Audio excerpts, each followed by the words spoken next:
Bonjour chers amis, me voici dans une nouvelle vidéo et si c'est la première fois que vous suivez cette chaîne, je vous recommande de faire trois choses importantes, de vous abonner, de pouvoir partager cette vidéo et surtout n'oubliez pas de liker.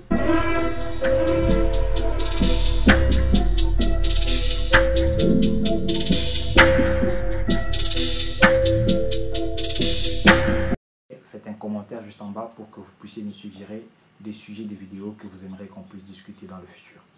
Dans cette vidéo, je vais donc parler un tout petit peu d'un sujet tout à fait différent. J'ai toujours eu à parler sur cette chaîne des vidéos qui concernent de bourses d'études en Chine, de business en Chine. J'ai aussi fait des vlogs pour ce qui concerne la Chine, mais j'ai fait aussi des vidéos qui concernent l'ingénierie. Mais cette vidéo est tout à fait particulière parce que je parle tout simplement de l'amitié en Chine.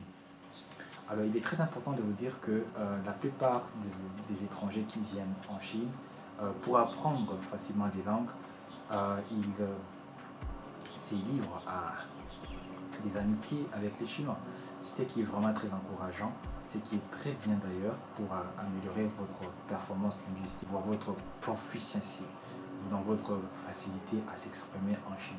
Parce que c'est une langue, donc comme les Anglais disent, practice makes perfect.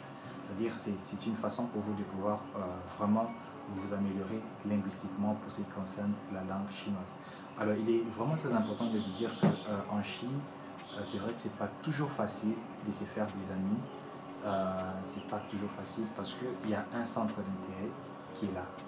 Okay? Il y a par exemple ceux que vous allez croiser dans un milieu estudiantin, okay, qui ne peuvent certainement pas bien s'exprimer en anglais peut-être, mais qui veulent certainement connaître beaucoup de choses avec qui se passent par exemple dans votre pays. Vous pouvez, à votre première rencontre, vous pouvez avoir des discussions qui concernent par exemple votre pays, vous pouvez avoir des discussions qui concernent votre nourriture, mais après, il y a une partie qui a un chinois limité, qui a un niveau de chinois qui est limité, peut-être qui n'arrive pas à exprimer tout ce qu'il pense clairement et distinctement à l'autre partie qui lui est fort en chinois mais après n'est pas fort en anglais. Donc il y a cette façon de communication qui crée une certaine barrière. Alors c'est là où il est très important de détecter les Chinois qui sont prêts et disposés à accepter cette façon-là de dire que non, voilà, j'ai en face de moi un étranger, c'est vrai qu'il ne sait pas parler, mais après je suis patient, je sais qu'il va s'améliorer. C'est tellement compliqué des fois, il y a de ceux qui abandonnent. Alors c'est pourquoi tu verras la plupart du temps, vous retrouvez des Chinois, vous êtes amis, vous vous rencontrez des fois, mais après il a honte. Parce que d'habitude, il faut reconnaître que les Chinois sont des gens qui sont trop shy. Quand je parle de shy, ils sont timides en fait. Et c'est difficile pour certaines fois de pouvoir voir un Chinois qui est ouvert d'esprit, bon, quand je parle d'ouvert d'esprit, c'est-à-dire qui va vers l'aventure, qui a du goût, qui a un peu le goût de l'aventure, c'est très difficile. Et généralement, ils ne font pas le premier pas. Ils ne font pas le premier pas. Et alors, c'est seulement peut-être ceux qui ont eu à voyager et qui ont vraiment cet goût-là de pouvoir peut-être rencontrer un étranger, s'exprimer, tout ça. Mais beaucoup de choses, en tout cas, changent. Hein. Beaucoup de choses changent. Après, je crois qu'il y a des Chinois qui ont maintenant cette façon-là d'agir. Ils abordent les étrangers. Certainement, quand je parle juste au foot, il y a aussi ceux qui sont tellement ouverts et qui veulent un peu savoir un tout petit peu sur d'autres cultures. Alors ici, j'aimerais donc vous affirmer que vous serez buté à ces genres de challenges-là, linguistiques, ces barrières-là linguistiques. Mais il y a aussi, par exemple, ceux qui se disent que non, voilà, pour pallier à ça, je vais certainement me faire une petite amie chinoise pour encore profiner ma langue. Et là, ils tombent amoureux d'une chinoise. Il y a ceux qui font ça. Mais il faudra se poser des bonnes questions. Est-ce que vous partez dans un goût, vous partez juste dans une aventure amoureuse parce que vous voulez apprendre une langue, après laisser la fille souffrir,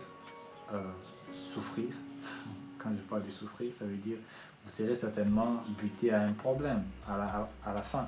C'est-à-dire soit c'est à la fin de votre séjour en Chine que vous allez vous poser des bonnes questions.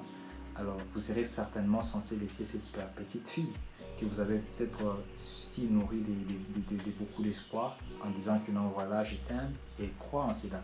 Et il faudra donc vous mettre en tête que les Chinois croient, ils sont très attachés à tout ce que vous leur donnez comme promesse. Donc il se lance dans une aventure, pas pour essayer, mais pour, pour rester attaché à cette personne que vous êtes. Et vraiment combien cette rupture peut être tellement dure à supporter. Donc vous allez vous rendre compte que ça sera vraiment difficile pour cette fille de pouvoir accepter ces changements-là, où elle se dit qu'elle va rester seule, et puis elle a été fidèle, attachée à cette relation. Donc ça va créer un choc violent dans sa vie, qui amène certainement certains chemins à se suicider. Et aussi, il faut savoir qu'il y a certains Chinois qui sont allés accuser à la police que non, ne donnez plus aux étrangers des visas parce qu'ils viennent ici en Chine. Ils abusent un peu de nos filles. Bon, il y a des cas comme ça que j'ai entendu, des étrangers qui ont enceinté des Chinois, après ils sont partis. Donc, mais il y a aussi de ces Chinois qui accusés que non, j'aimerais que vous puissiez genre carrément annuler les visas de ces gars. Il m'a fait ceci, il m'a fait ça, il m'a abandonné, tout ça. Donc ce sont des cas extrêmes comme ça. Alors il est donc évident que ce sont des genres de choses qu'il faudra éviter. Et nous voici donc à la fin de cette vidéo. Moi, ce que je veux donner comme message, c'est que lorsque vous venez en Chine, apprenez la langue, c'est une très bonne chose. Et ça va vous ouvrir beaucoup d'opportunités.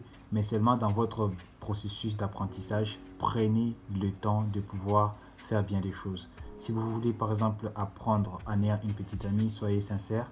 Et donc vraiment l'amour sincère envers cette personne et non pas détruire le cœur des gens. Parce que vous savez, l'amour, c'est tellement dur à supporter lorsque vous lâchez quelqu'un. C'est comme quand vous prenez l'élastique et que vous lâchez d'un côté. Ce côté va ressentir le mal. C'est de la même chose quand vous venez, vous laissez une personne en Chine et vous partez dans votre pays, le mal qu'elle va ressentir. Donc vous pouvez juste imaginer la douleur que cette personne va ressentir parce qu'elle a vraiment investi dans cette relation, elle a cru en votre promesse, elle a cru en tout et vraiment c'est une humiliation pour elle de savoir que non, elle a peut-être dû parler de la relation à ses parents, elle a dû convaincre ses parents qu'il y a un étranger qui m'aime et elle a peut-être pu se battre avec sa famille parce qu'elle devait faire comprendre à sa famille que non, moi j'aime cet étranger, il est différent. Et imaginez un tout petit peu ce que ça peut créer dans le chef de cette personne quand il va savoir que vous partez et que vous n'allez jamais revenir et que cette histoire d'amour est finie. Donc, il y a ceux qui apprennent par ces genres de méthodes, mais soyez juste conséquents le mal que vous pouvez créer à la fin.